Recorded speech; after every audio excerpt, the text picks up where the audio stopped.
You ain't got a right to tell us how to worship, so let's tell the government to get up out our churches. We ain't joking no more, telling my hopes in the Lord. The time for speaking is past, it's time to open the doors.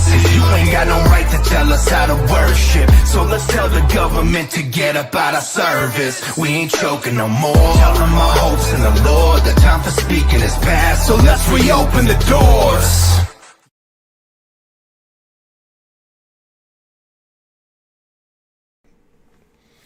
Hey, you know, nothing starts a live stream event or speaking engagement with a huge throat clear. So sorry about that. I bet you guys didn't think that I was even going to live stream today because I've been completely shirking that. I mean, not that it's a responsibility or anything. I can technically quit whenever I want, but you know, I've been very inconsistent. And if you listen to the last several episodes, you'll hear me saying that every time. So guys, as usual, you can, I just got rid of the, you can follow me on Instagram at Bro Here's the Thing, or on Twitter at Devastator48. Check it out. I do use Twitter occasionally, but I hate Twitter very much. So you'll also notice that I'm trying to incorporate new features. I can switch. What happened here? Okay. I can switch between cameras now, but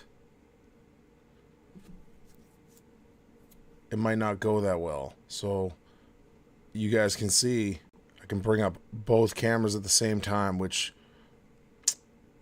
might be awesome and might not be. We don't know. I'm just playing with it for now. So guys, as you can see, the title of this episode is People Lying for 2 Hours Straight. Now, I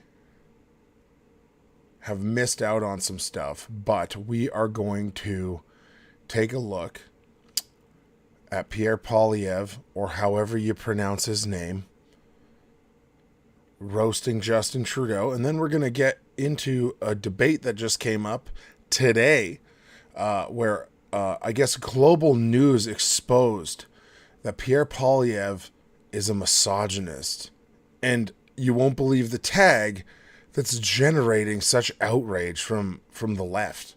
It is amazing. And then we're going to deal with the fact that your tongue sets things on fire. So what I'm going to do is I'm going to listen to people talk, and it's going to make you angry.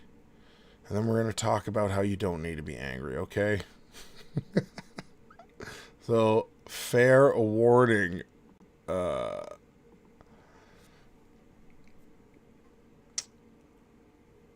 Hey, Paula Lynn has liked the thing. Awesome.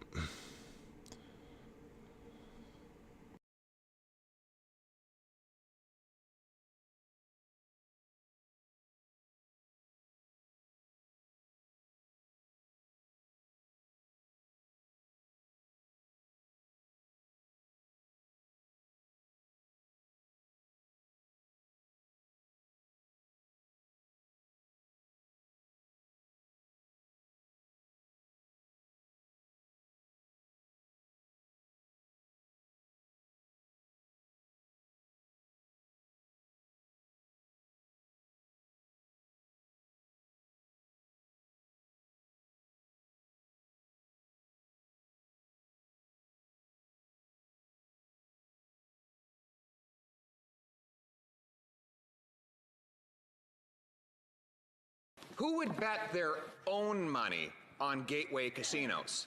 Well, it turns out nobody. Of course, the company was just downgraded to junk status, and its parent company lost 95% of its value on the stock market before being delisted altogether. In fact, financial experts in Toronto say the company vastly overvalues its assets. But there's someone who would invest other people's money in it. The casino just got the jackpot of $200 million from this government. Wow. With the financial genius over there who invested 200 million of our tax dollars in this failing casino firm, please stand up. The Right Honorable Prime Minister.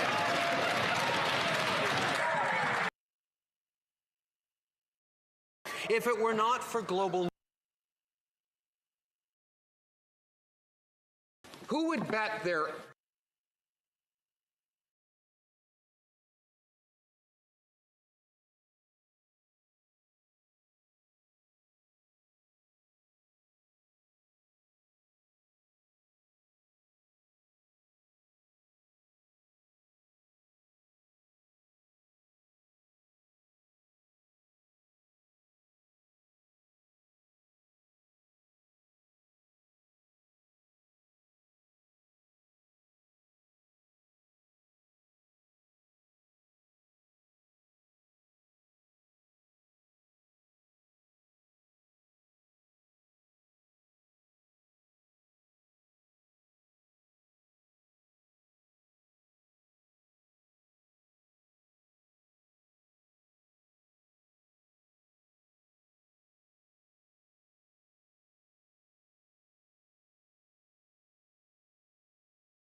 when I go to this.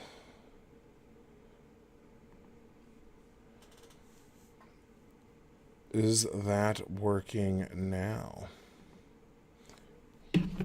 All right, so we're off to like a really good start here.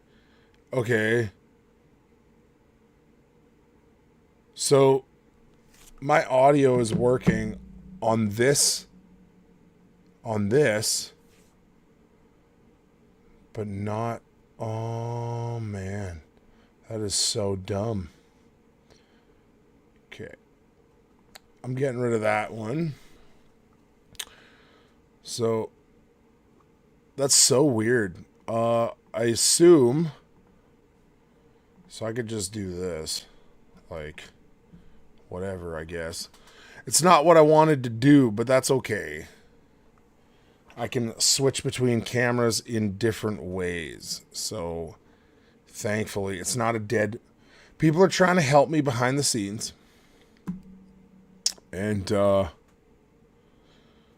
Yeah, it's not those things. So anyway, guys, let me know if it's still working. Anyway, again, if you're listening to this on audio, oh, this is painful. Anyway, we're going to watch this whole 47-second clip again. And guess what? I'm going to post this completely unedited. So bear with...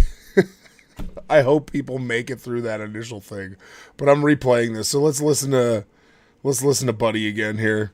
Who would bet their own money on gateway casinos? Well, it turns out nobody. Of course, the company was just downgraded to junk status, and its parent company lost 95% of its value on the stock market before being delisted altogether. In fact, financial experts in Toronto say the company vastly overvalues its assets. But there's someone who would invest other people's money in it. The casino just got the jackpot of $200 million from this government. With the financial genius over there who invested $200 million of our tax dollars in this failing casino firm, please stand up. The Right Honorable Prime Minister. All right, so you obviously saw his face. Okay, so this is actually getting onto the next section. But anyway, you get it.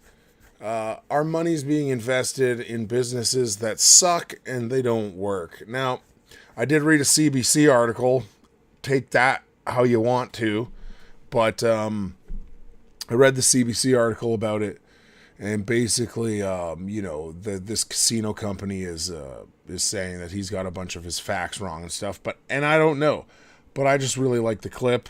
And now to get to the pain and the suffering of the next however long it takes to get through these horrible videos. So let's give you guys this one. So this was today in the House of Commons, I believe, where Justin Trudeau, instead of answering legitimate questions, was instead calling Pierre Poilievre a misogynist for having misogynist tags in his videos for the last 4 years. And what I learned about him being a misogynist, or what the tag that's been associated with misogyny is going to make you guys laugh. In my opinion, it's pretty funny. The Honourable Leader of the Opposition. I condemned this organization, and I corrected the problem as soon as it became known to me, Mr. Speaker. Oh. I condemn all forms of misogyny. Sorry, that's not the right start. The Honourable Leader of the Opposition. Today is train wrecking for me a little bit, but that's okay. We're going to keep on moving on. This video is provided to you by Rebel News Canada. Wish the Prime Minister and his family a happy Thanksgiving. However, it won't be too happy for a lot of people whose costs have gone out of control. In fact, the cost of turkey is up 16%. According to one food professor, cost of other items are up over 20%, and 1/5 of Canadians will have to reduce what they put on the plate this Thanksgiving weekend. How much will the Prime Minister's tripling of the tax on our farmers, truckers, and consumers increase the cost of Thanksgiving dinner for the future? The Right Honorable Prime Minister. We know Canadians across the country are struggling with the global inflation crisis, and that's why we're moving forward with concrete measures to help out. It's a global inflation crisis caused by globalist governments. But you see how it's not Canada's fault? It's not him causing anything. It's a global problem. And it is caused by multiple governments who are all doing the exact same thing to their people. After we proposed a GST rebate that's going to help significant numbers of families across this country, the Leader of the Opposition came out criticizing it, but then fortunately reversed himself and is now supporting our GST credit. So check it out. If you didn't tax people to death, and the inflation wasn't a pre-organized agenda, you wouldn't need to give people rebates. they could just use their money accordingly, and it would be awesome, right? Like, we could just skip you, the middleman, right? But you guys need to get paid. So the money needs to get laundered. And that's really what the government is on a lot of things. It's just the money's laundered through them and then redistributed, right? It goes in, they take their cut. And I'm not even talking about all the, like, underhanded stuff they do. I'm talking about it goes in, they all get paid, and then the money comes back out on the other end, and it's way less. Will he now support the low-income dental supports for families? Will he support the rental supports we're giving? Kids deserve to have happy smiles. Why won't the Leader of the Opposition help them with that? The Honourable Leader of the Opposition. Well, they won't be smiling if their parents can't afford a little bit of pumpkin pie for them at Thanksgiving dinner. Look at the cost increases that have... I mean, he brings up a good point. So one thing you got to think about is this guy. He talks about this dental plan, and I got a video for that. Wow. Wow, do I have a video about this free dental thing. So isn't it amazing how you have to understand they will always use children to burden your conscience and try and make you look like the bad guy, right? That's what Justin Trudeau's doing here. Pierre Poilievre hates children's teeth, is the argument. He doesn't want to see kids with happy smiles. How dare he hate these children and their teeth? When in reality, what it comes down to is, again, dental work works like private healthcare does in the U.S., so they can charge really high prices, and usually insurance covers it, and so that's why they're allowed to charge so much for dentistry here. And so if you change that system to like actual private, and there was like real cost, or there was like a real, you actually had to spend the money would be way less because they would be fighting for your business. Dentists should fight for your business. Instead, they all work off of a system, at least I know in Alberta, where they pay they charge what they're allowed to by the government so that the person can be fully reimbursed by that. It's not great, but of course now, because of the NDP's alignment with the Liberals, they've brought in this dental care up to 12. And so what does that look like? Oh, now everybody gets free dental up to 12. Free, right? Universal. Or there's a nice way of saying free. But again, if you're not a fool, you understand that free means tax dollars, and tax dollars are extracted out of people, right? So we can go back to the video, check it out. Anyway, okay. Happen. 16% increase for the cost of turkey, 22% increase for potatoes, bread up 13%, butter 13%, cranberries 12%, bacon 10%. That all adds up to an unaffordable Thanksgiving dinner. The Prime Minister wants to make it worse still by tripling his tax on our farmers, our truckers, and ultimately our consumers. How much will that add to the cost of Thanksgiving? The Right Honourable Prime Minister. Answer a lot.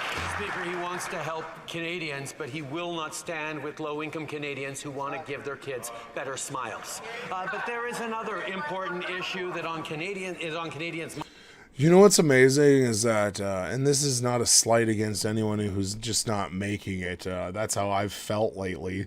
It's like I'm just not making it, because I restarted my career. But so this isn't to target everybody, but I remember, specific low-income Canadians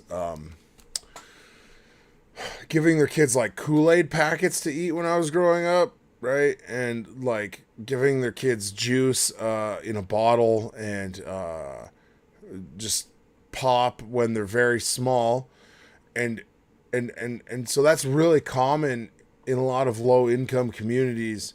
And so their children's teeth are completely rotted out of their face. So what Justin Trudeau's saying is that I and you and every other responsible adult should have to pay for the suffering inflicted on children.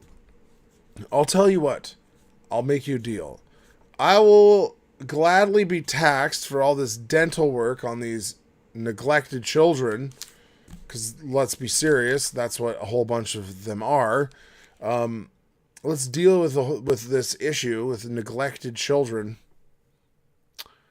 But maybe the parents, I don't know, they should be punished somehow. I don't know. I don't think jail time's right, because I don't really want the kids being taken into some kind of foster care system, but somehow, you should be punished. Or how about this? We pay for your kids' dental, but your wages are garnished until it's paid back.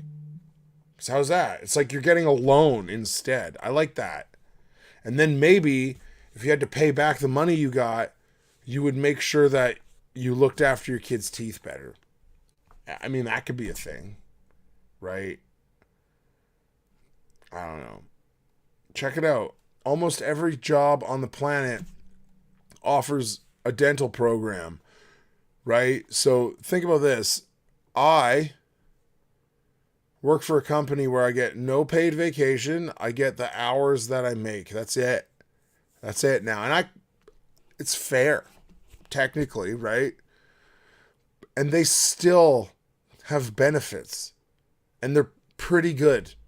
They're pretty good benefits. So think about that. McDonald's has health benefits. I bet you McDonald's has awesome health benefits. So what are you talking about? This dental care thing. All you've done is taken a whole bunch of stuff away from benefit plans. Then now the benefit plans don't even have to pay. So that's whatever. Minds, particularly Canadians' women's minds, as we meet here. If it were not for global news, but he will not stand. Let's listen. Here comes this bombshell of misogyny from Justin. With low-income Canadians who want to give their kids better smiles. But there is another important issue that is on Canadians' minds, particularly Canadians' women's minds. If it were not for global news, we would not have learned that the Conservative leader has been purposefully using his videos to appeal to the right misogynistic online movement. What is it? What is the movement? What is the movement? Devastating real-life consequences. Mr. Speaker, I call on the Conservative leader to stand in this House, take responsibility, and apologize. The Honourable Leader of the Opposition. You misogynist pig.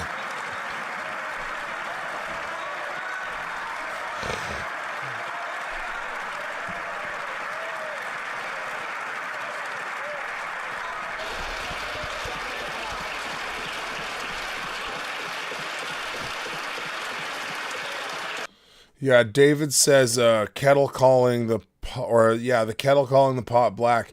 You know, that's a good point. As far as we know, Pierre Poilievre hasn't had to apologize for groping up somebody.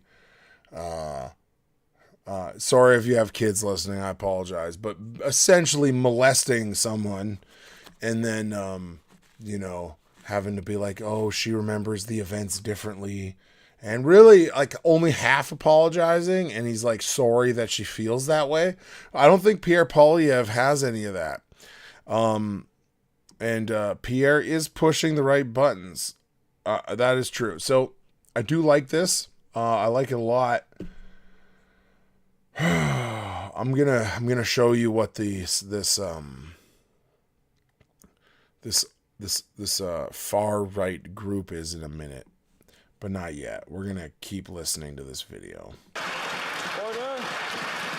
Order. The Honourable Leader of the Opposition.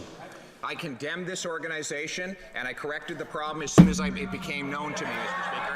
But I condemn all forms of misogyny, including when the Prime Minister fired the very first female Indigenous Attorney General. What's her name? Wilson Raybould. She is great for a soundbite. I mean, even when I'm listening to like conservative media, they talk about this woman and they talk about how like just, oh, she was this great lady. She was this great lady and Justin Trudeau fired her. Give me a break. First of all, she was a leftist. She's a leftist. She's a leftist with slightly more morals than Justin Trudeau, which is literally nothing, right? So you've got pure evil and then whatever's a tick up from that. So, but I do like that he's bringing this up. He fired her and she's a woman and therefore misogyny. Now, obviously, I highly doubt that Pierre Poilievre even believes that's misogyny, but I think what I can see going on here is, according to the liberal standard, if you fire a woman and a woman who is ethnic or indigenous, it must be misogyny. There is no other standard. So I like that he's holding Justin Trudeau to his own standard where everything is misogyny, right? Let's rewind a tick. Misogyny, including when the Prime Minister fired the very first female Indigenous Attorney General.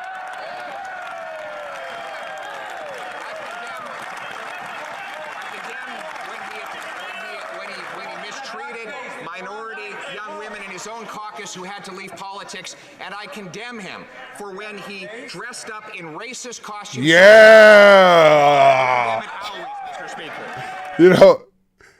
I love that because how can he live it down, right? He's broken every standard that the leftists have set up. He's broken all of them. He's knocked them all over.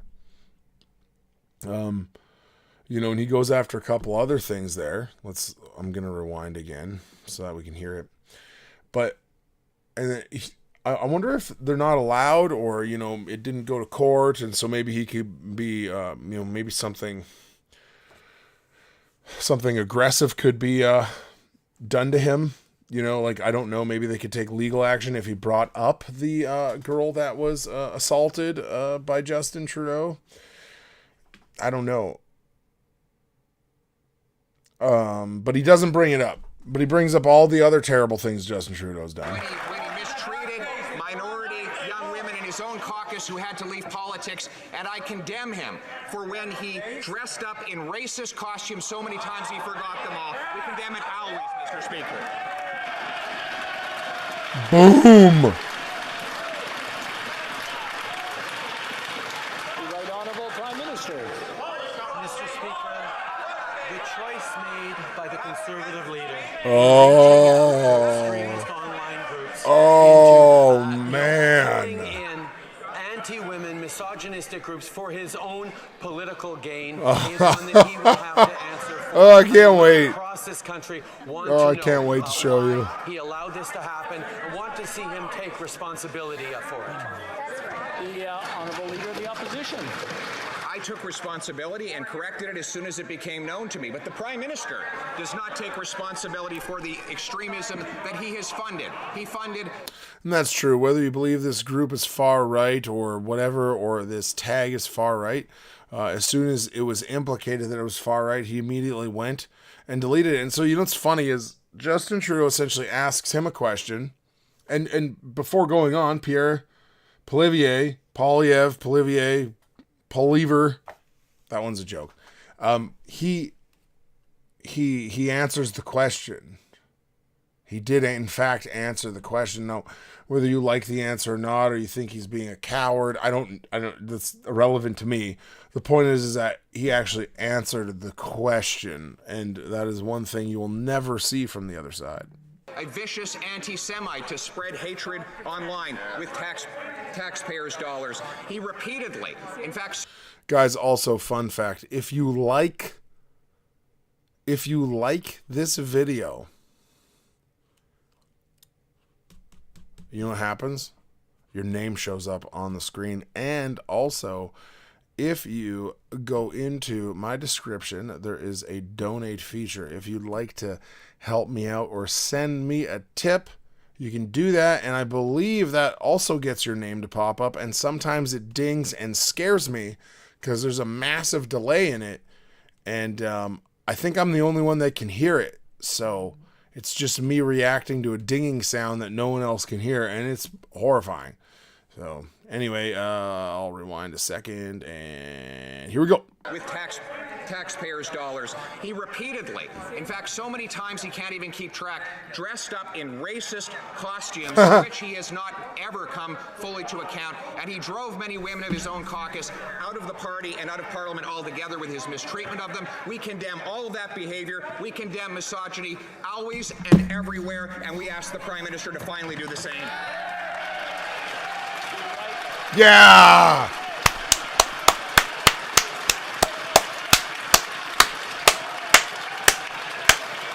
The Right Honourable Prime Minister.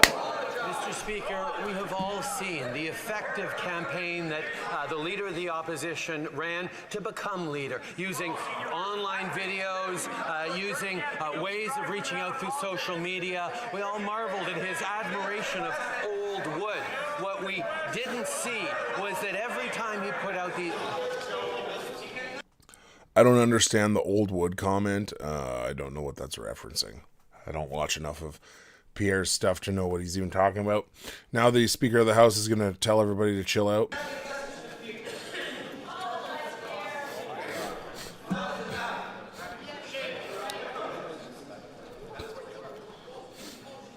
Are we done? Prime Minister, from the top, please. Mr. Speaker, a lot of ink was spilled and a lot of admiration for the effective... You know, one thing really quick while he's talking.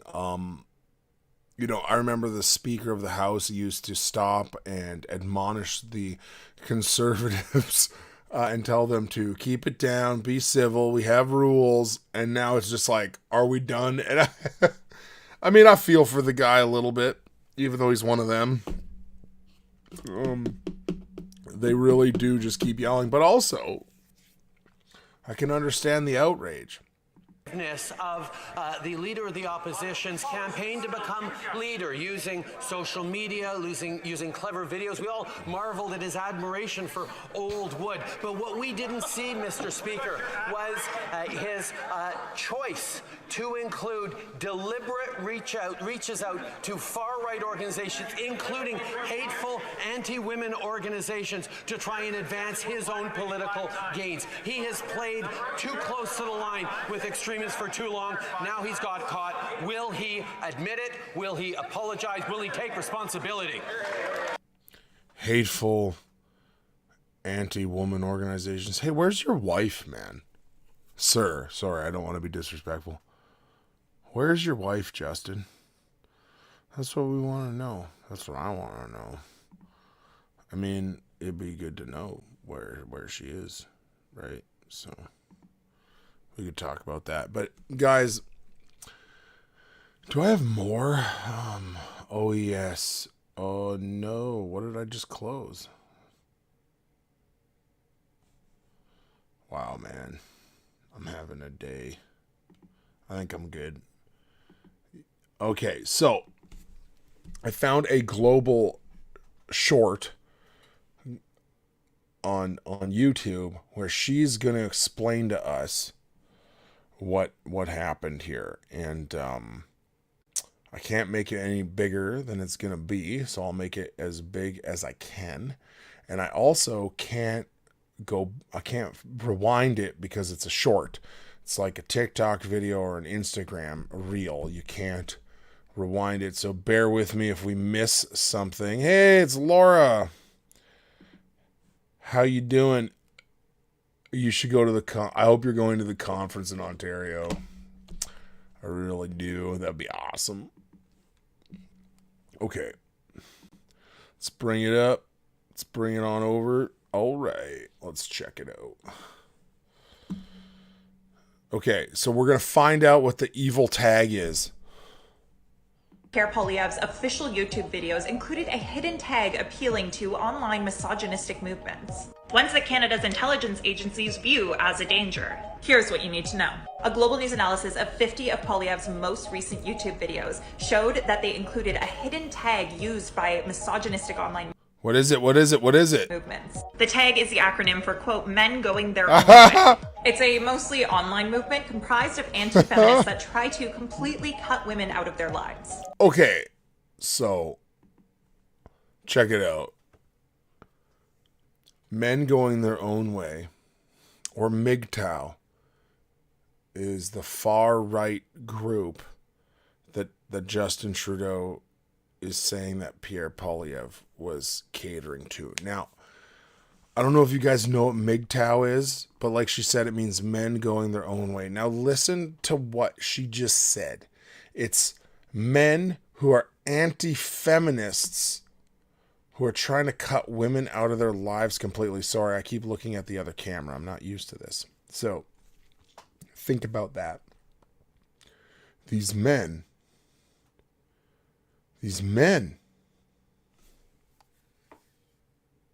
Well, one, feminism is cancer, so good for them.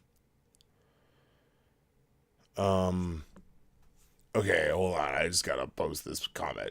Laura says, the conference would literally be the only reason to step foot into Ontario. I know that. That's why I'm going. That's the only reason I'm going. We're even flying there. I know. I'm a little concerned about it. Anyway, guys. Okay.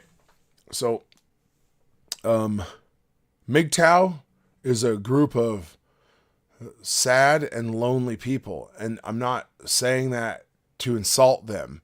They're men that have looked around at the state of womandom, and this is a secular thing, and go, you know what?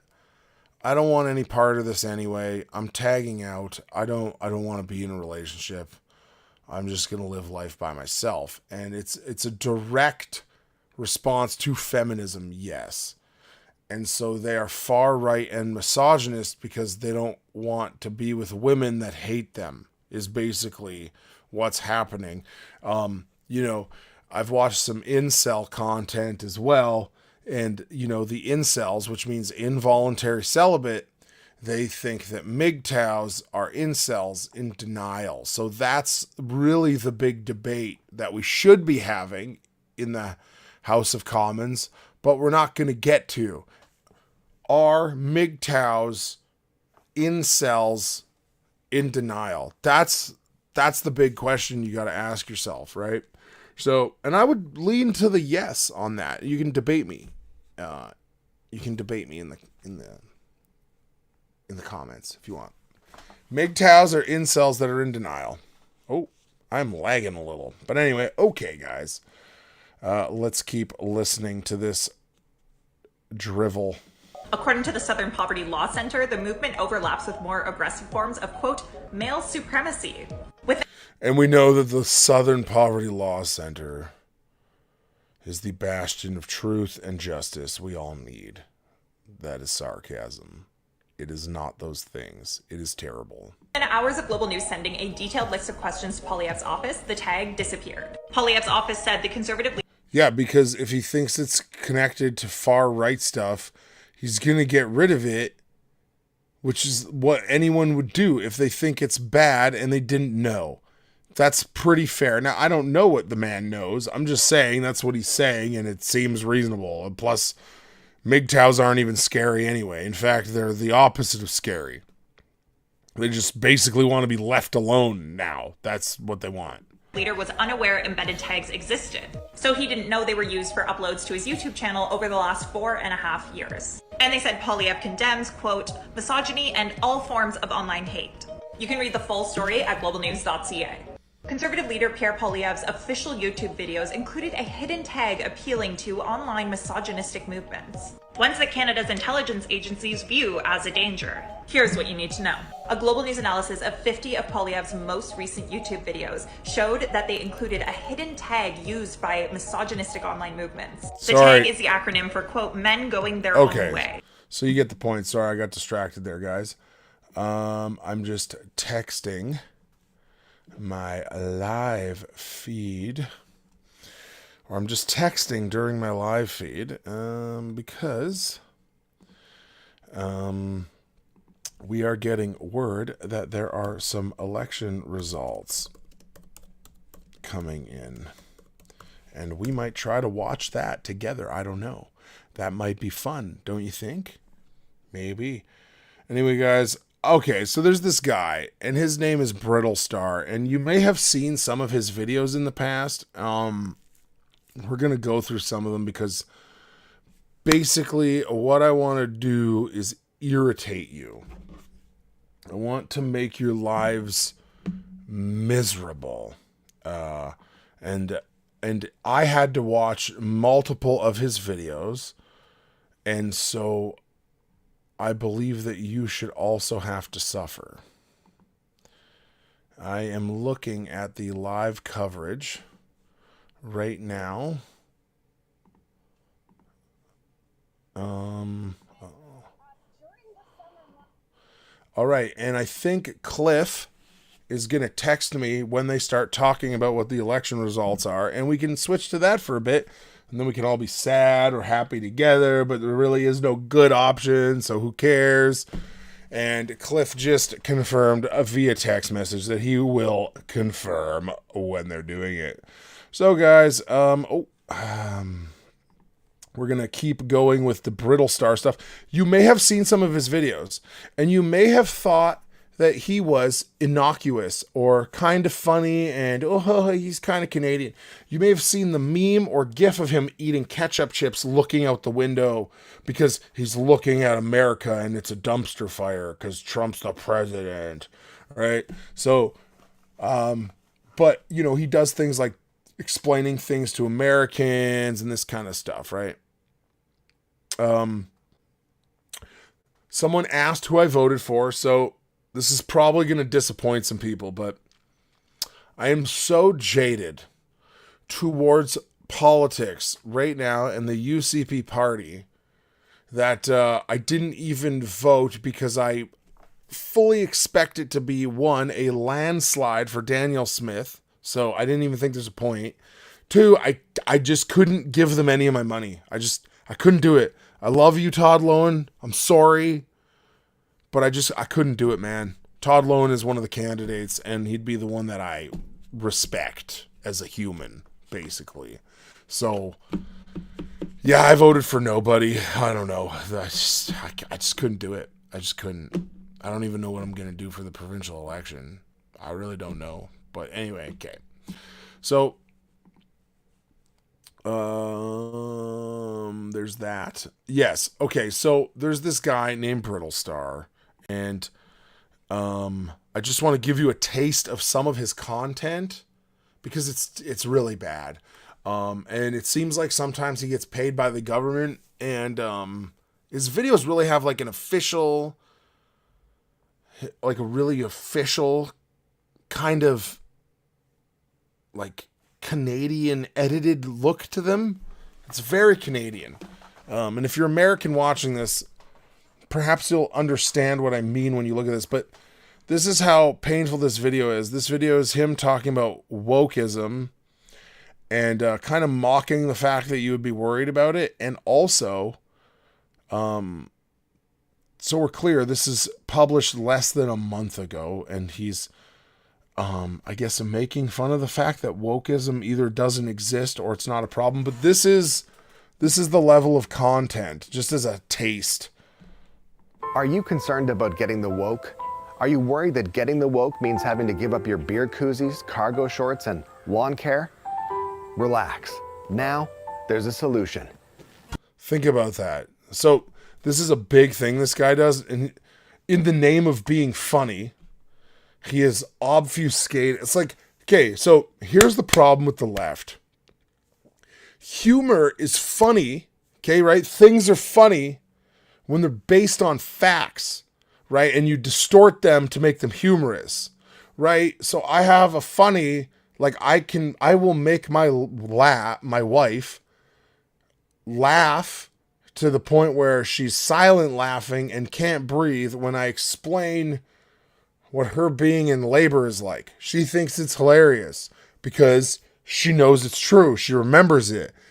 Truth or humor has truth. This guy, one, what does he do? The first thing he does is attacks people. If you think woke was bad, it's because you want to get rid of beer koozies and mowing your lawn in white sneakers. I don't know what he says, but like, so basically you're an old white boomer, and so you think the woke is bad, but it's because you hate communism and totalitarian governments who try to enslave you for 2 years. Maybe that's what the problem is. Anyway, I hope you're feeling as angry as I am. New Imaginary Woke Spray. Whenever you feel your life of privilege is threatened by even just the thought of treating others who don't look or live like you fairly. So check it out, right? Your privilege is being attacked by wokeism. That's your problem. And like, look at this guy. If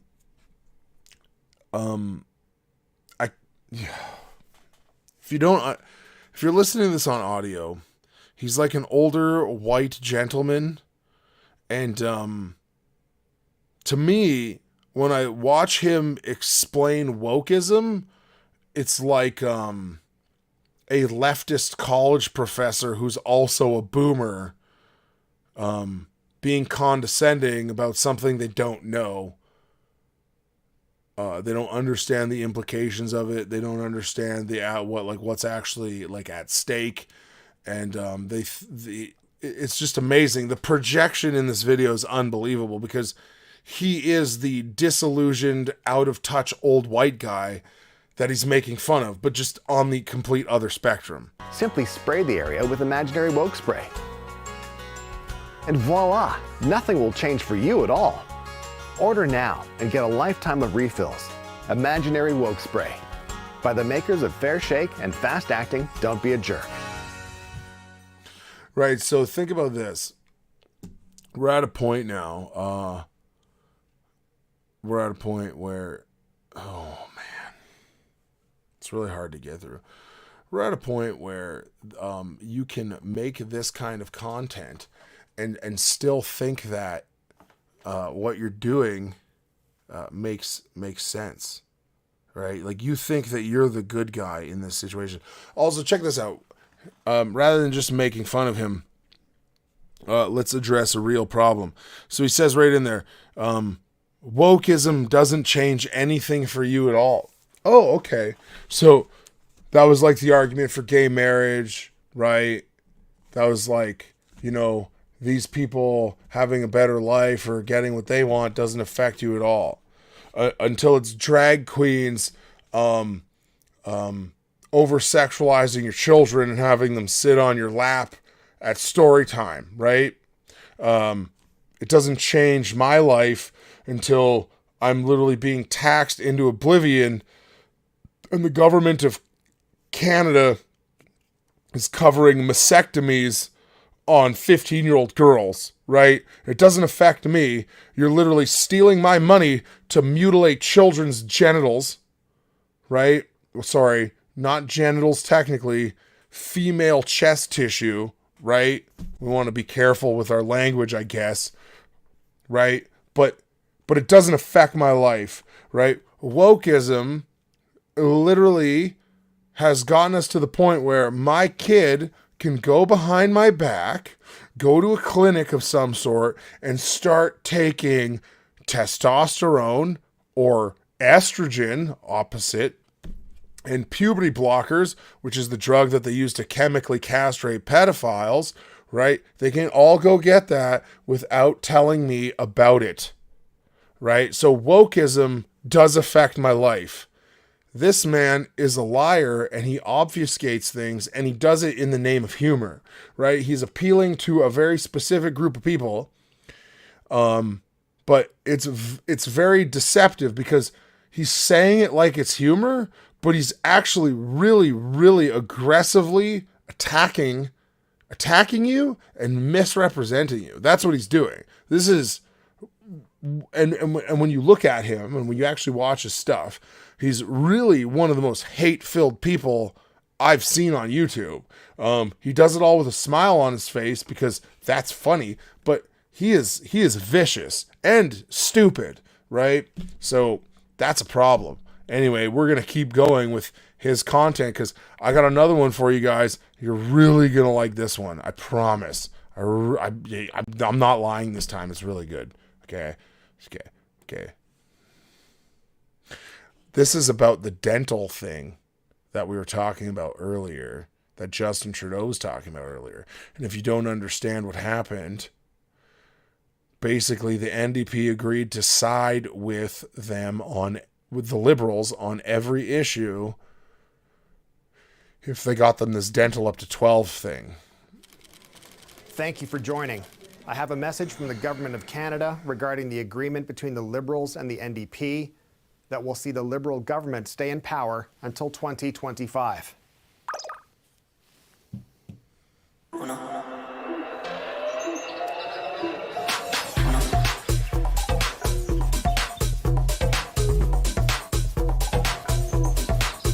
Yeah, this is real. This is actually content, yes. This is his real content that he makes.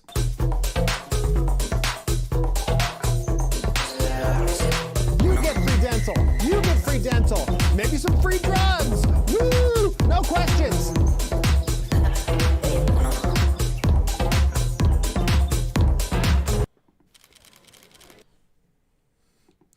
Like, I got a question for you guys. When you just look at this dude, it's like the Brian Stelter effect. Like, would you let him look after your kids? I'm not impugning anyone's, like, I'm not accusing him of anything. But I wouldn't let him look after my children. Maybe you're laughing. That would be great if you think I'm actually funny, but I'm not trying to be funny here. I would not let this man look after. If this man showed up as a babysitter, I would not let him look after my children. Like if he was working in the nursery at my church, I would stay out in the lobby with my disgruntled 1.5-year-old. I wouldn't let him around my kids, personally. Just saying. He has that look. The Brian Stelter serial killer. He doesn't look like Brian Stelter. It's just the same kind of vibes. So we're going to move on. I mean, I could do that thing where I switch to the close-up camera again, but there's not enough time. So we're going to do one more of his videos. And I actually might pull up some more while this one's playing. Because it's exciting and fun, and we can look at them together, and you can suffer with me. So we're gonna check it out. So this one's called "Explaining Canada Day to Americans." So yeah, I'll let you see it before I say anything. Hey, neighbor. Oh, hi, America. What's with the decorations? It's Canada Day. We're having a little get-together. Canada Day? Yeah, kind of like July 4th for you guys. Yeah, but we do July 4th because we got lots of stuff to celebrate. We got Eagles and freedom and KFC. What do you have to celebrate? Okay, right. So think about this. He believes that, again, he's misrepresenting something. But it's too much representation for it to still be funny, right? America is this dummy who loves 4th of July, but doesn't really know what America has. They got Eagles and freedom and KFC. And that's it. That's what America has. And I mean, realistically, this just shows you how stupid this guy is, right? That he thinks that that's what America is for people. Do you understand? There's so much going on behind the scenes with the creation of America that I could get onto the conspiratorial side. But the long story short is what America should say to Canada is, I celebrate America because, we keep the rest of the planet in check when they want to blow up nukes. Obviously, that's not going very well with Joe Biden right now at the helm. But how about this? If, and it's happening anyway, slowly, but if America doesn't exist, then Canada doesn't exist. Without America, Canada is 80 different countries and satellite states of anyone who wants to take it. Canada only exists because America says so. That's it. End of discussion. So you want to be proud of something? Be proud of your big brothers with all the guns. But this guy, as you would probably suspect, hates guns. Right? Oh, whatever. Did you just say, what do we have to celebrate? Let's listen to what Canada has to celebrate according to this guy. Yeah, universal health care. So Terrible. It's terrible. if you break your leg, you can still afford a snack while you wait in the ER. So his argument is universal health care so you can still afford a snack in the ER. Do you know that when you go to a vending machine at the ER, I think like chocolate bars cost $2.50 or like $2.75 or something now? Who can afford that? Check it out. I don't think universal health care is anything to be proud of because it's not universal health care. Have you seen those memes for Canada where basically, someone's sick and the meme is, have you tried killing yourself or have you tried suicide? That's because we're offering doctor-assisted suicide for everything now. Not just if you're terminal, which is still really brutal, but would seem reasonable to some. Right? I can understand if you think you're about to die anyway and you just want the pain to end. I'm sympathetic to that. I'm not saying I think it's a good thing. I'm just saying I'm sympathetic to it. But we're at the point now where we're offering suicide for people that are suicidal. If you don't want to live anymore, you can kill yourself. And they like pushing that option. You know why? Because it's cheap. So yeah, take your universal health care and pound sand with it? The metric system. But to be fair, everybody else has that except you. Yeah, I like the metric system. The metric system is pretty great. But I like doing my height and weight in pounds and feet, or feet and pounds. Now this guy's going to talk about maternity leave. Maternity leave. Because we think if a woman carries around another human for 9 months, she might need some time off. What do you think this guy thinks about abortion? What do you think? What do you think he believes about it? Anyway, so it is not the government's job to supply you with an income when you have a baby. I'm not even technically against it. Like, I don't care if you take that money. I don't. I'm just saying that no one owes you anything. If you have a baby, you save for it. And check it out, right? How's this? I believe in single income households. And if there were almost all single income households, that would also keep prices down because no one would be able to charge more for things. It would be impossible. So now, because of the double income system, the one income goes completely to daycare and all kinds of stuff and gets eaten up before it even gets to your bank account. But yeah. No, maternity leave is totally something to be proud of. I love socialism. Poutine, French fries, gravy, cheese curds. Again, like, I also like poutine, but, he's talking to America about what he has to be proud for. And he's basically said socialism and,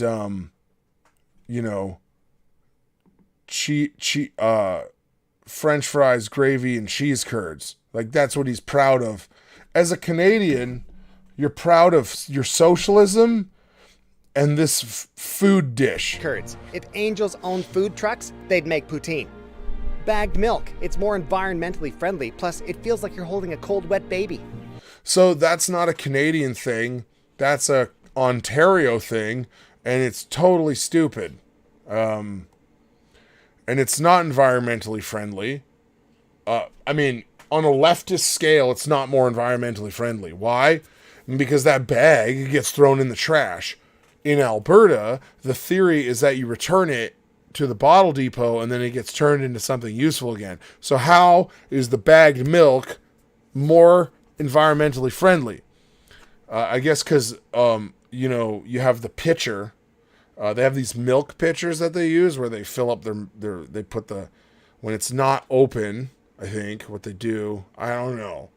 If Paula's still here, she could maybe explain the milk bag process to us. But I think what they do is they snip like the tip off the bag and then they like put it in their like weird milk pitcher thing and then they like pour it. But it's not more environmentally friendly. That's stupid because you're still throwing out a plastic bag. And also, here he is just looking creepy, holding this burrito milk. But yeah, so he's proud of bagged milk. These are still not things to be proud of. And beer. Actual beer. Not yellow water. Beer. And lots of it. Butter tarts. So drunkenness. Whatever. I don't even care. Yeah, apparently American beer is like way lower alcohol percentage. I don't know anything about it really. I never had one because I don't drink. Butter tarts. He's literally just going through Canadian food. That's what he's proud of. He's just proud of food. If you put sex and gold into a blender, you get a butter tart. First of all, gross. I'm sorry. Of course, hockey. We did it first. We still... I forgot about that part. I forgot about the part that he mentioned intercourse. So forgive me for that. do it best. But American teams win the Stanley Cup. American teams, Canadian players. Oh, and yeah, so check that out, right? I mean, we are notorious for that. Well, basically, whenever there's a Stanley Cup team, we look at how many Canadians were on the team. We go, yeah, but it had 11 Canadians. Again, you're just trying to make mountains out of nothing. No, that's not anything to be proud of. When a Canadian team wins again, then we'll talk. And look, now he's going to rub in KFC that Colonel Sanders lived in Canada. And to your KFC point, Colonel Sanders lived in Canada. So we made it even better by pronouncing it KFC. It's true. He lived in Canada from 1965 to 1980. Yeah, that is weird. But it's true. But you know what we don't have? What? Pennies. Because they're stupid pocket weights. Yes, getting rid of pieces of our currency is stupid. You're stupid for thinking that pennies are bad.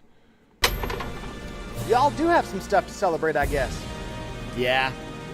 Sorry. All right, guys. Apparently the live coverage... Here in Canada, oh, no. we're very aware.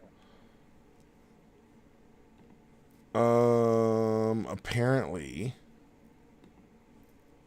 the live election results are coming in now.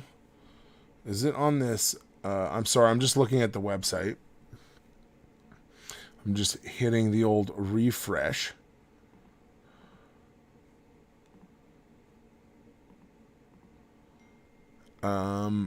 Yeah. You know what? I wish that,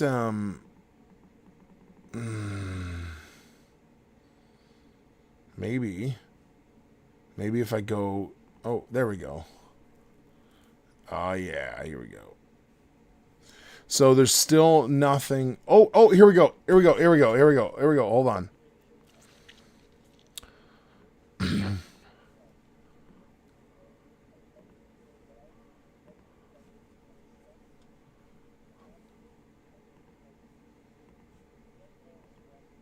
Oh.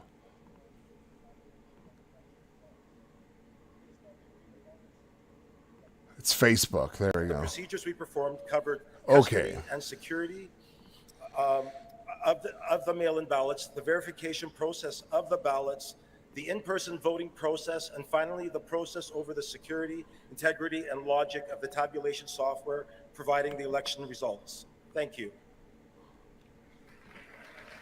For some reason I can't full screen it. So that's Thank you, Sam. Oh, it's and in to the full entire screen? Team at Chroma K for your No. support and professionalism. Now, I would like to invite our Chief Returning Officer, Rick Orman, to explain the voting process. I hear it's too quiet.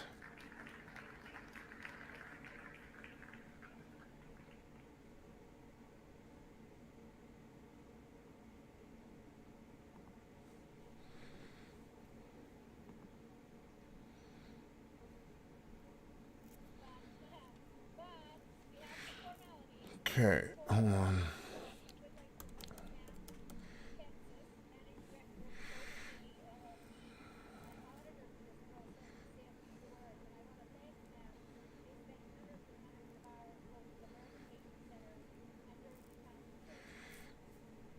I'm hearing that it's way too quiet, but I'm trying to remedy that, but I can't.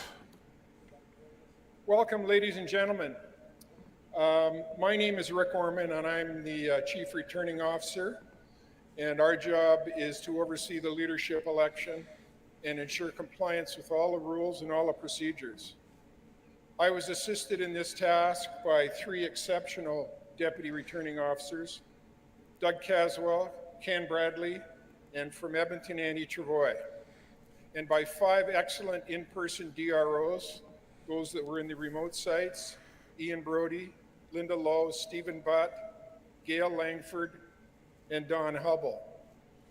And we were supported by over 250 party volunteers who dedicated countless hours in helping with our verification process for the mail-in ballot and as poll clerks at our 5 polling locations.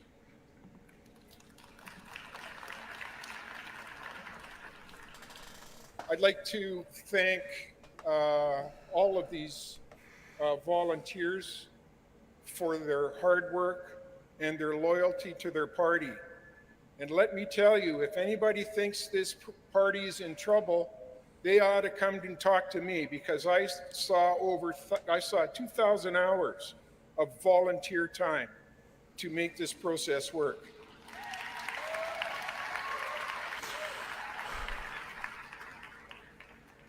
The bylaws of the United Conservative Party require that a leadership election be conducted via a one-member, one-vote system.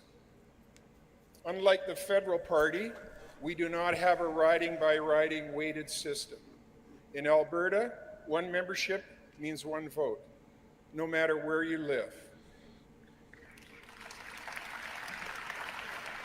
If anyone wants to answer this question in the audience, that would be very helpful for me. The question is, when does Kenney officially leave office? If after the first round no candidate receives a majority, then the lowest placed candidate will be dropped from the race, and we will relocate their ballots based on their... There is going to be a majority. Danielle Smith is... if she doesn't win, it's fraud, basically. She is so popular, there's no chance that it's not going to be her. And now, ladies and gentlemen, the time has arrived. Here we go.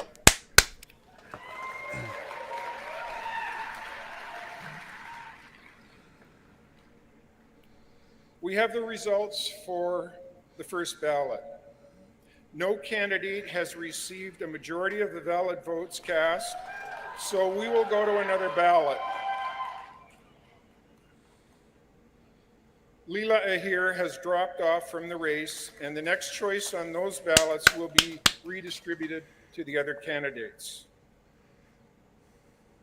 We had 84,593 ballots cast.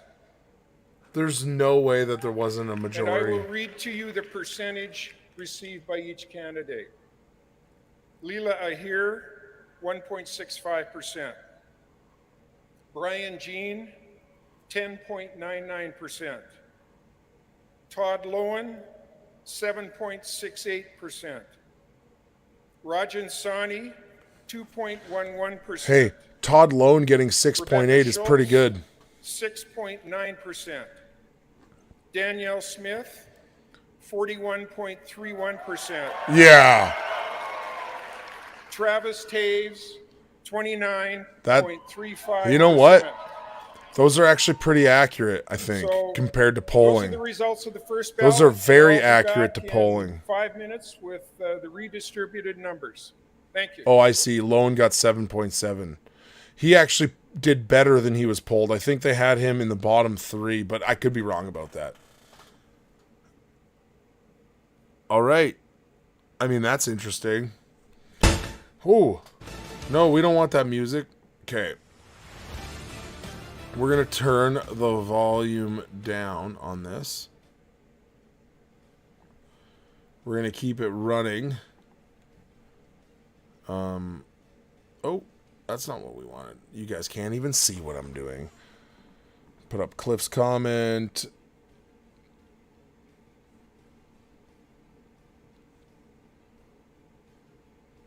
Round 2 begins soon, I think. Oh. So, I mean, I don't know, guys. Well,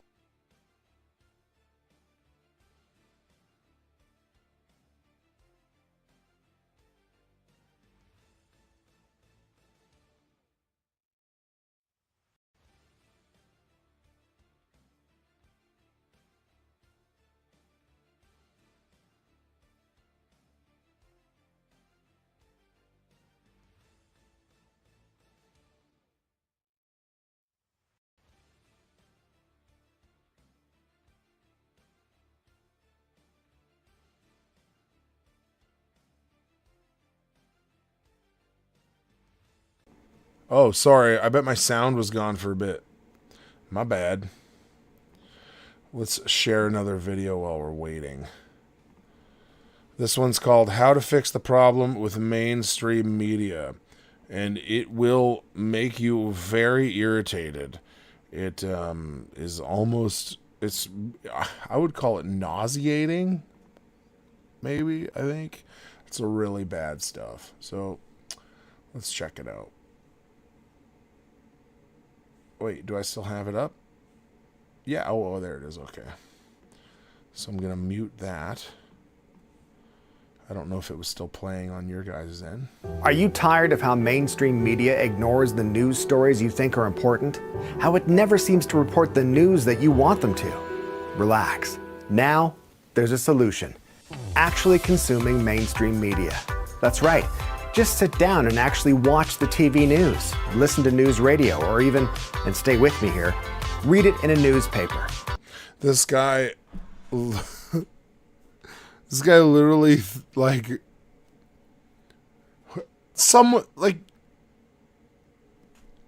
is he being paid for this?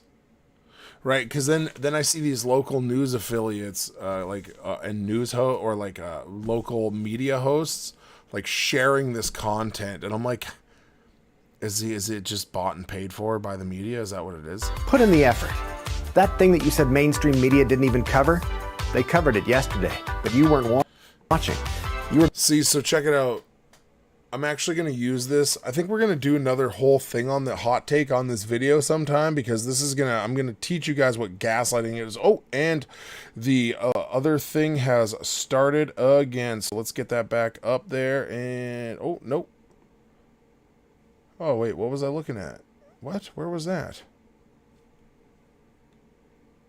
Let's call it 11% for ease of conversation. Todd Lowen, we had a great chat with here, 7.6%. Oh, and then no, it's just old guys talking about stuff. Yeah, we're not doing that right now. So anyway, guys, back to this. So you think about that, right? Let's go back and just check this out. They covered it yesterday, but you weren't watching. Right, so that's a deliberate misrepresentation of the criticism of mainstream media, right? No one's saying that they don't well, okay. Again, it's generally not about they're not covering something. It's about that they're covering it inaccurately and misrepresenting it.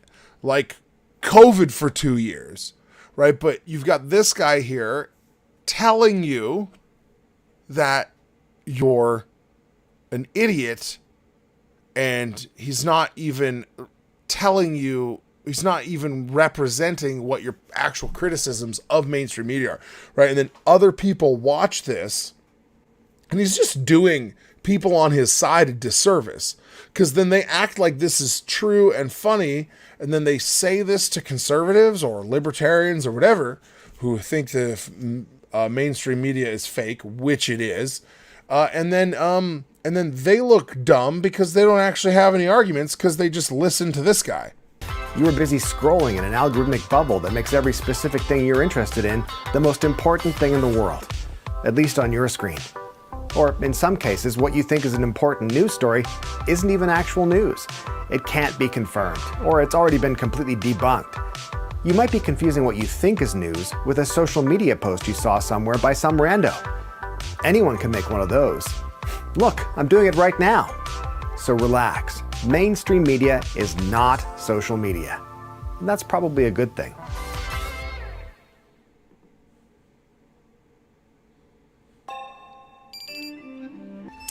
Again, the projection is mind-blowing.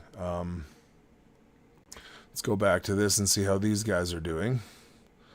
See quite a bit of down ballot support for Danielle and from various candidates. Probably a little more spread out than you might think. We are back. But look, Travis Toews is an excellent. We are back on the Western Standard live feed. Candidates in the race, including the former finance minister with 20-some MLA supporting. That's a tall order. All of our polling has always indicated from start to finish, our internal polling has been between kind of 41 and 45%, anywhere in there. And that's where she ended up. So it's not a huge surprise at all.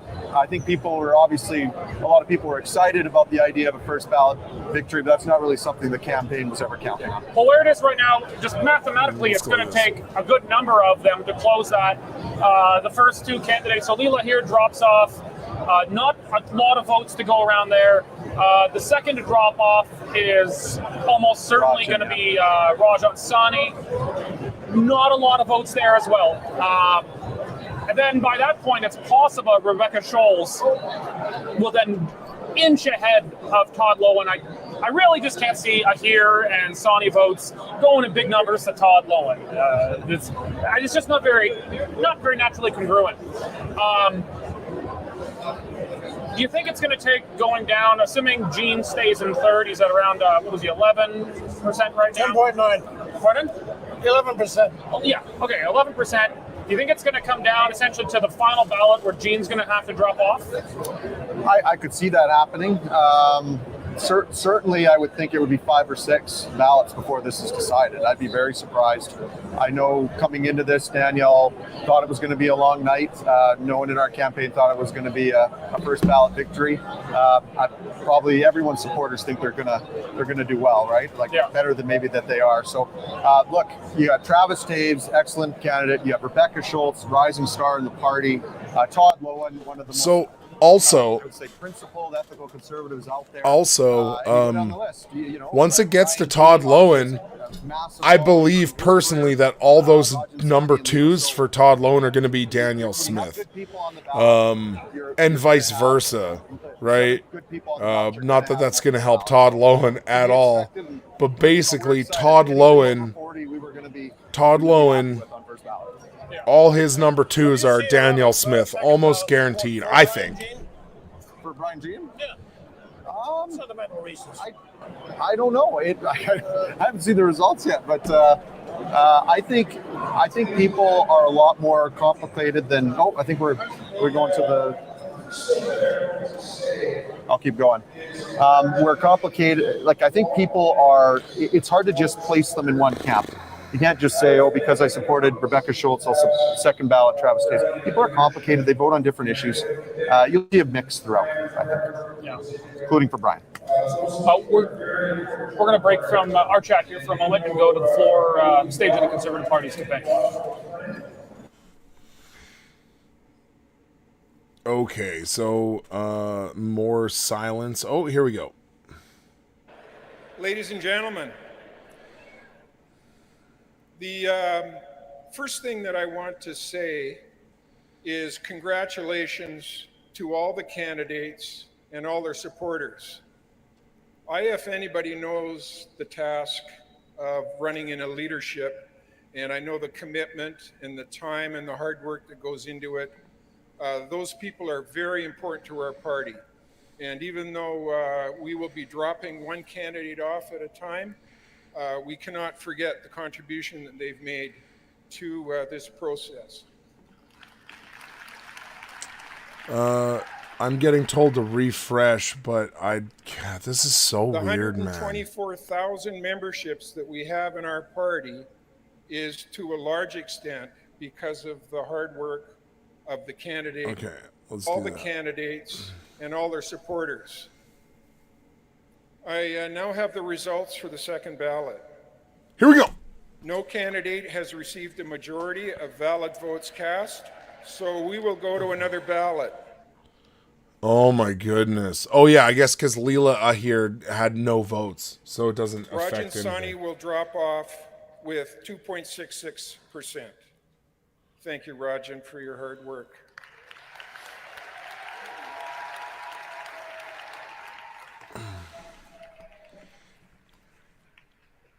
Brian Jean, 11.25%.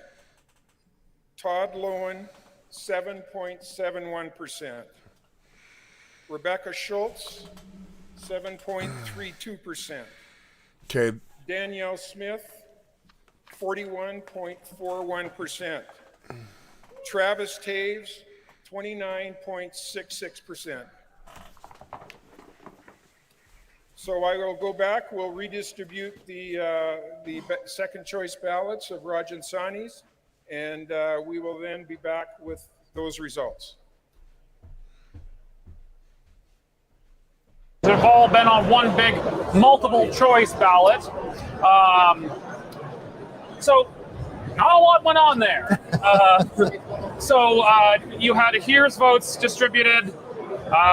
Maybe you took notes, but there wasn't a lot of noticeable change. Maybe I wasn't paying close enough attention. I think in terms of percentage, I think Sani was the only one proportionally who moved up. I think those two were kind of seen as fairly aligned anyway. Nothing happened though, really. But we've got Todd Lowen still ahead of Rebecca Schultz, overperforming. Todd is a fair bit stronger than a lot of the expectations, a lot of the polling. Still, obviously, no path to victory for him, but those strong Todd Lowen numbers have probably got to make you be feeling good. I think it's the conventional wisdom, and it's not always right, but the conventional wisdom is Todd votes are a shy Danielle vote, right? I think so. I mean, I think obviously Todd and Danielle are very aligned on some of the key issues, particularly on provincial rights, particularly on freedom and lockdowns and those things. So there's some natural connections there. But Danielle is going to draw support from also from Rebecca Schultz. Danielle's from Calgary, Rebecca's from Calgary. Daniel's popular here, and as is Rebecca. So again, it's not going to be just along lines. He'll for sure, each candidate will have their preferred second choice. But I think at the end of the day, I think it'll be close. But again, happy where she is right now. Well, you can certainly see if you add Todd Lowen's votes to Danielle's, you've got your 50%. Maybe that's too much to expect, but you've also got Rebecca Schultz there, another 7%. You just said that that's a winning combination in Calgary. Well, now we're talking about 57% if you add them all up. So I mean, there's a clear path. But can you put together a possible path for Travis Taves from those numbers?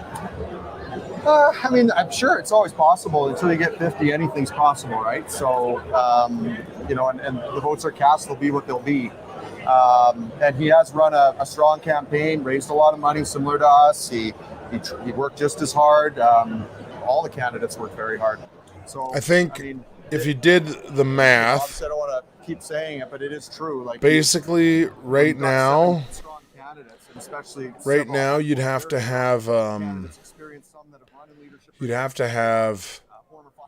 whole bunch of Schultz's votes and Lowen's votes to go to Taves and not go to Danielle Smith. But those are going to be mixed up between them. Brian Jean and Schultz are going to be mixed between Danielle Smith and Travis Taves. But Todd Loewen, I think you're going to have a lot of people. You have a lot of people going to Danielle Smith. Actually, this guy in this comments on here says Rebecca Schultz and Todd Loewen's second votes will get Danielle Smith the win. So that guy believes that Schultz's second choice people are going to be for Danielle Smith, but I don't know enough about her, to be honest. So I don't know. Guys, if you want right now, well, I've got the volume down. If you could please like and share this video, that would be very helpful. And now I'm stuck here until the third round. At least, maybe the fourth round even. I don't know. I don't know, man. But now I'm stuck here. So it is what it is. We're all here together. All 5 of us are just chilling out, watching this go down. And I'm going to have to change the title of this video after. And put in that I went over this stuff. So, while we're waiting for this painful thing to happen. Or sorry, this isn't painful. While we're waiting for this election result, I'm going to show you another brutally painful video to get us through the day together. This one's called Reasons Not to Wear a Face Mask, my friends. Prepare to be excited. And like I say, we'll go back and check in. As we all work together to get through these strange and trying times, one issue has become a sticking point: wearing a mask. For some, wearing a mask isn't a big deal. Some say it's actually a small deal, a temporary inconvenience, similar to sitting on your sofa and the cushion is comfortable but not perfect. Yeah, that's not what it's like for lots of people. You don't know what other people are going through. This video is 2 years old, so this is like at the start, and he's just hammering you and making you feel like garbage because he's actually pushing the narrative that masks actually worked and helped people. For others, wearing a mask is a much more serious issue. The following are actual medical reasons you may not be able to wear a face mask: a severe skin condition such as a severe burn, a severe lung disease, or you're under 2 years old, in which case please give Mummy her phone back. Unless you are under 2 years old, or in some jurisdictions under 5 years old, or in some jurisdictions under 12 years old. So that was all subjective too, bud. Sorry. But what if none of those actual conditions apply to you? What if you maybe can't wear a mask because you suffer from one of the following conditions? Here we go. Sinusitis, acute. Oh my goodness. This guy, man. Wussness, selfish syndrome, chronic dickishness, pathological ignorance, or severe moronness. Don't worry. Now there's a solution. If you suffer from one of those conditions and don't want to wear a mask, just stay home. Seriously, don't go out. Stay the hell away from me. Let the rest of us just get on with it. Wow, man. I mean, there really are no words for that, per se. Oh, he's back.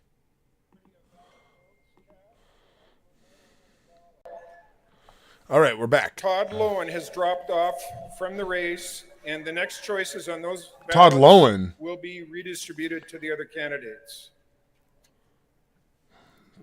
Based on number 2s, I guess. Brian Jean, 12.07%. Wow, really? Rebecca Schultz, 8.02%. Wow, really? Danielle Smith, Come on. 41.70%. Oh my goodness. This is going to be 30.41%. Wait. Oh, you mean Travis Todd Taves? Loewen had 7.81%. He means Travis Taves. So we will be back. Sorry, he messed up. He meant Travis Taves, obviously. Clearly. Wow, do you see what's happening right now? She is staying at 41.7 and he's gaining. Did I say Travis Taves dropped off the ballot? They're gonna do something crazy, man. Did I say that Todd Loewen?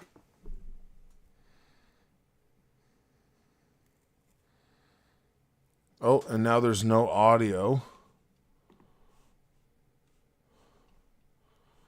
There's no audio. Oh, there we go. Rebecca Schultz, 8.02%.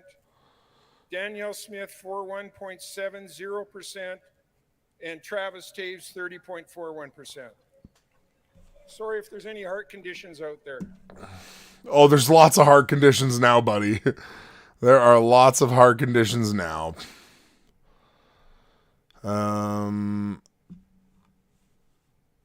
So, yeah, we're just going to keep crushing these videos in between, I think. You know, why not, right?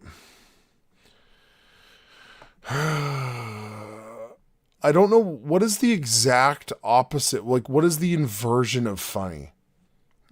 Could someone you're shaking things up a little bit. Could someone Jonathan Bradley from our Oh, it's so loud. and Nigel here has been writing Could down someone punching those numbers very explain to me what the inversion of funny is? Because it's not this. Because he's not funny. What is the polar opposite of funny? Is it just unfunny, or is it anger-inducing stupidity? Like, see, he's got like a I'm just going through his thing right now, but he's got like a private versus public healthcare that I haven't watched, and just things like that. He's got a couple songs, you know, he fancies himself a funny songwriter. I'm going to try to find another video. Yeah, it's got to be coming up here soon.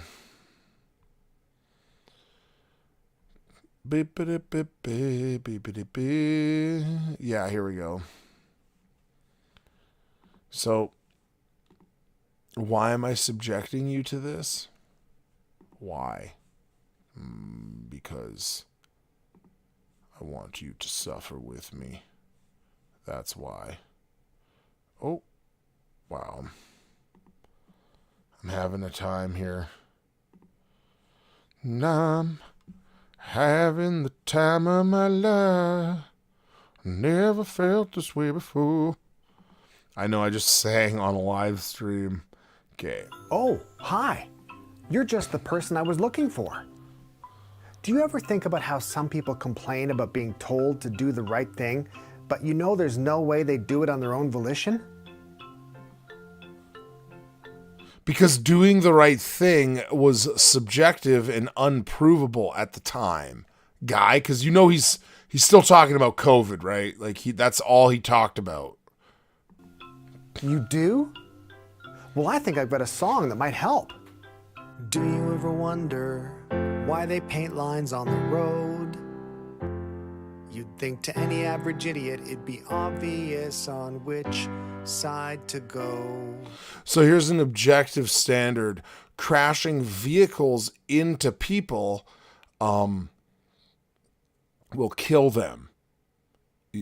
Wearing a mask and doing COVID protocols didn't help anybody. You're wrong, guy. Well, it's because people are stupid. There's another thing. He does this chorus like 3 or 4 times, and it's really, really, really painful. People are dumb. If you think they'll do the right thing, sit back and watch them gleefully do the wrong one. And I'm thankful that it blanked out his swear word. People are dumb. We can't be trusted to even muster the brain power to do what's best for everyone. Some of us are smart, for sure. Some of us are not. So we need help to tell us what to do. Otherwise, we'll get up. People are stupid. People are dumb. Just tell them that their problems aren't their fault and they can blame someone else and they'll eat it up. So check it out. Do you see what he did there? He actually said something true, but about the exact opposite people, because we understand now, after watching this guy's videos, that he is a deranged leftist. So who is he talking about? He actually just described a real problem, right? How do you get people to vote for socialist parties? You tell them that the problems aren't their fault and that you'll help them, and then they vote for you. Your political ideology thrives off this, bro. Anyway, I mean, who am I talking to, right? You guys know. People are stupid. People are dumb. Left to our own devices, we'll spiral into crisis and expect someone else to clean it up. Critical thinking seems like quite a lot of work. Why bother with the details? Why concern yourself with words? When someone says they'll set you free, well, that sounds good for sure. And just saying you're oppressed is way better than if you actually were. See, listen to that. Hold on. He just said saying you're oppressed is better than if you actually were. It's way better than if they'll set you free. Well, that sounds good for sure. And just saying you're oppressed is way better than if you actually were. See, so isn't that fascinating that he would actually have the gall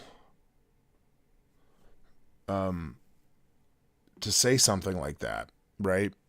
He's saying that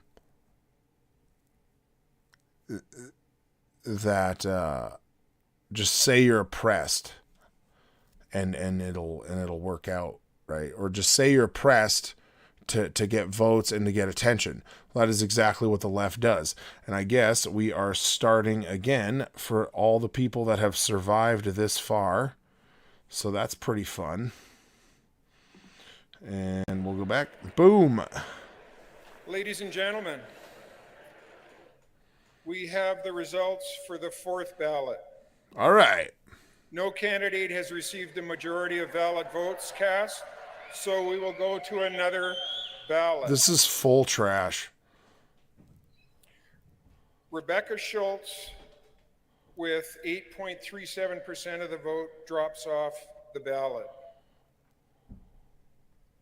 The remaining candidates' percentages are Brian Jean, 13.5%. Come on. Travis Taves, 31.92%. Okay, there's no way she can't win. Danielle Smith, 46.21%. There we go.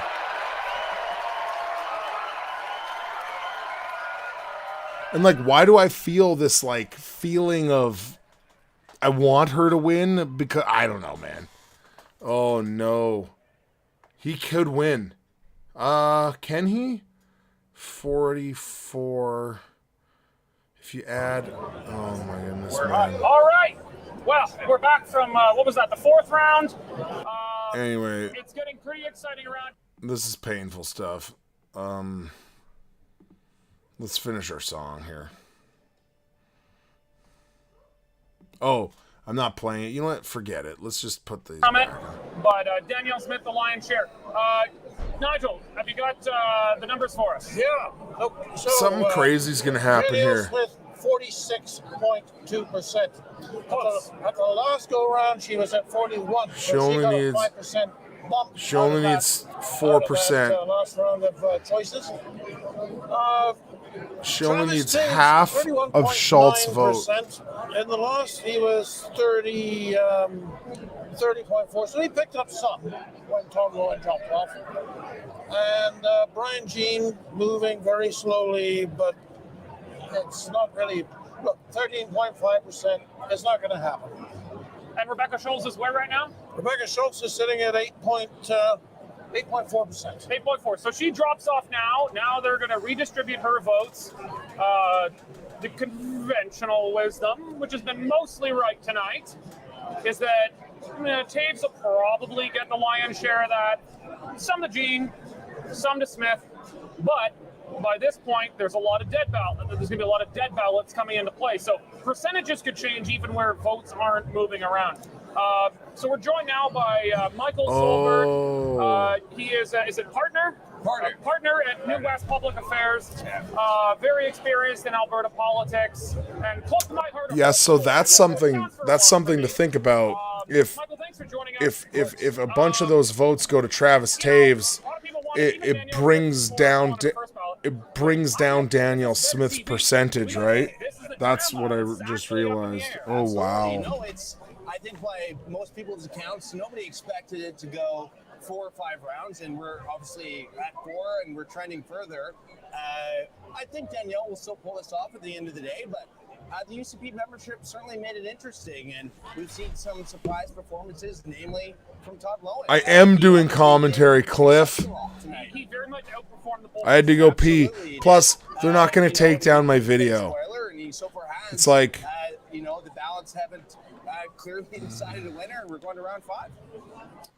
Cliff is worried that Western Standard could get my video taken down, but I mean, I usually only get like 12 views on YouTube, and no one notices. But also, I am doing commentary. I could do more commentary, but it's kind of hard. It's kind of hard to do it, It's kind of hard to do the commentary. But guys, what do you think? Who's going to win this?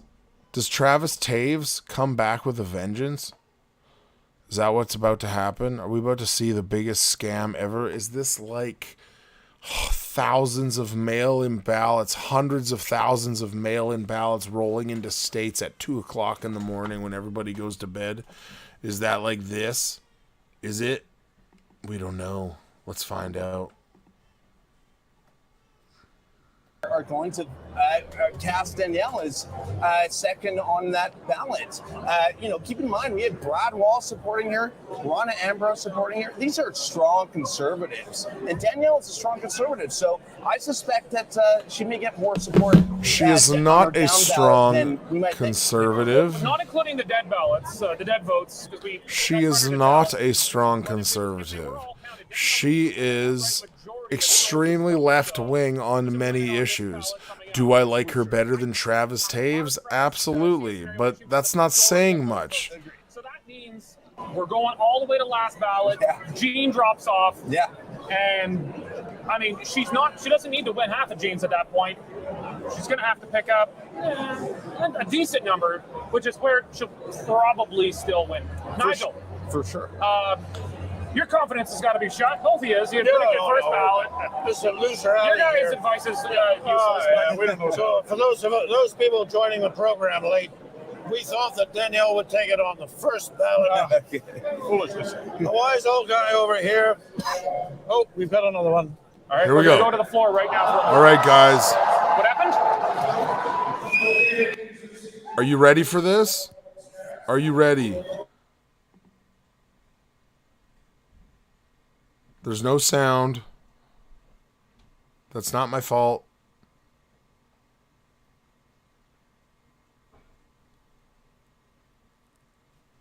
Gonna try and see if that gets me some sound. She's going to have to pick up. Oh, seriously? A decent number, which is where. There we go. Here we go. Ladies and gentlemen, we have the results of the 5th ballot. Come on. Not yet. This is garbage. No This is candidate has garbage. received the majority of the It's a ballot votes scam. cast, so we will go to They're gonna another have ballot. Travis Taves win. I Brian guarantee you. Jean You watch. drops off from the race, and the next choices on those ballots will be distributed to the remaining 2 candidates. This is garbage. This is garbage. Here are the percentages per candidate. This is absolute garbage. Brian Jean had 14.83%. Only 1%. Travis Taves, 37.3%. Oh! Danielle Smith, 47.73%. Let's go. We'll be back in a minute. Oh my goodness. Woo! Boy, that's good. This is making me sick. I don't know how you feel. If you are in Alberta right now and you're watching this, I don't know how you don't feel sick right now. I feel sick that this is happening. They are going to take her votes. They are going to take her win. They are. Still a toss-up. There's no doubt. I mean, it looks good for Smith. She has to get. She has to get. The only downside I see out of this stuff is great intrigue. We don't have all of Brian Jean's votes have to go to Travis, basically. Like 9,000 of them. No. No. I can't do the math because I'm dumb. Let everybody get in line. They're going to have to be conciliatory and. She's got to get. She's only got to get a couple thousand. Actually, what is it? She's only got to get. Like, she's only got to get like 2,000 votes. Only 2,000 of those have to go to her, right? Because he's got 12,000. 12,000. Probably pull it off at 51%. So your final ballot predictions are lower than your first ballot predictions. Well, that's lower mine. I mean, what else are you going to do? My first ballot was she would take it. But, you know, it's hard to imagine This is nerve-wracking. all of the ballots. I'll turn it back up. Like 85% of Jeans. It's not that it couldn't happen, but it doesn't happen very often. Well, keep in mind that Brian Jean has spent the last several weeks coaching his supporters to vote for Danielle at the bottom of the ballot. We'll see if that comes into play here. I'm not sure it will. I think Danielle will squeak this out. But what a result. I can't believe it's gone this far. And the question now is it good for the party? And This is crazy, man. Party 6 months out from the next election? This is crazy. What do you think is going to be the final? So you still think Smith's going to get it? What do you think it's going to be on final? Should have voted Devin. Yeah, totally. Yeah, my vote for Todd Lowen with no one else on the ballot totally would have did it. I'm going to be collecting my beer tomorrow morning. Well, there's some other people on that list besides us three. Somebody might have nailed that. I don't think so, but I think I got it. I think I was the lowest. I think you were. Of course, we're happy to buy you a beer if that's the result that we get. Oh, you guys are working overtime tonight, and you all know company policy. Overtime is paid in beer. So Corey's screwed. Yeah, I don't get to get into that. Yeah. I can't believe that Brian Jean said to put her at the bottom. I know the Sovereignty Act thing he was against. I get it. And there's some issues with to say that. the right thing, to smooth the ruffled feathers. I've seen in the campaign. What do you think's going to happen? That Danielle Smith knows how to do that. Yeah. Travis Tate. Let me know in the comments what you think is going to happen, you 4 people who are watching with me. I mean, there's always going to be a few people who just won't be satisfied. But whoever wins, what do you think, Mike? I think that Western Standard uses the exact same system that I do. I think they use the same system I do for streaming. On the issues that unite them and wait to debate the issues that don't. They don't have time to infight. They don't have time to not be united. It's going to be very close. It's going to be a total war going to the next election. And frankly, Rachel Notley has all the momentum right now. I don't know. I'm going to challenge you on that one. I think Smith has to get the Sovereignty Act out of the way fast. For sure. She has to get it. So, and that is the more divisive issue. A majority of conservatives, regardless who wins tonight, we've got. For sure. The Sovereignty Act was actually always more popular than Smith, which made it flabbergasting to me that. Cliff says Smith with 50.1, a message from Kenny's ilk. It was more popular than her. They were linking her to an issue that was more popular than her. Right. But I feel like they have to get that off the table first, pass it, show that the sky's not going to fall. Okay, this act is passed, and all that's happening is Trudeau can't come steal your guns. Right. Okay. Right. Because if they don't pass that, if they wait till after the election, 2 things. One, Danielle Smith has then not kept her word. Right. And I think those who are voting for her, they're voting for her on the issues and because they believe her, but there's still a trust issue with her. If Travis Taves wins by getting a bunch of number 2s, that's really bad. That is way worse. That is way worse. It's it. You have an NDP government next election. 100%. If Travis Taves wins, There is no chance that the NDP is not your next government. Expected to be Bill 1. Okay, I believe we're going back to the floor here. We're going back. Are we? No? All right. Oh. Oh, yeah. Yes. All right. Let's get ready to puke. All right. There'll be a speech right after this. So we got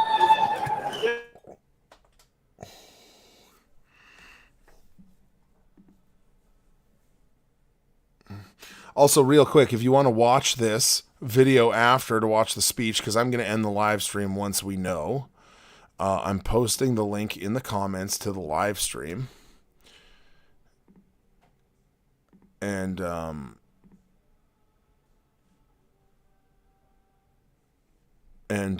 that you can go watch it after, because I am going to end the live stream after this. All right, ready? Ladies and gentlemen, we have the results of the 6th ballot. Our members have elected a new leader. Please welcome the next premier of our province, Danielle Smith. Oh!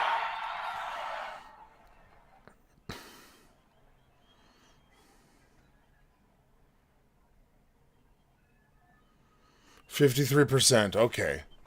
Slightly better than Jason Kenney did on a yes/no vote for whether he stays leader or not. Okay. Okay. Why do I feel relief when I know that it's still going to be bad? It's a crazy thing, honestly. Can you explain that? I mean, I guess it's just because she's the better option out of the two, right? But, yeah, Danielle Smith, guys, is your new leader. Let's see what we got going on here. Guys, if you want to keep watching the live stream, the link is in the comments, but I am out. I did not get to a Bible verse today, but we are almost 2 hours in. So, guys, have a great night. Thanks for sticking it out with me. All 3 to 5 of you. Good night. And I hope that Danielle Smith does a good job.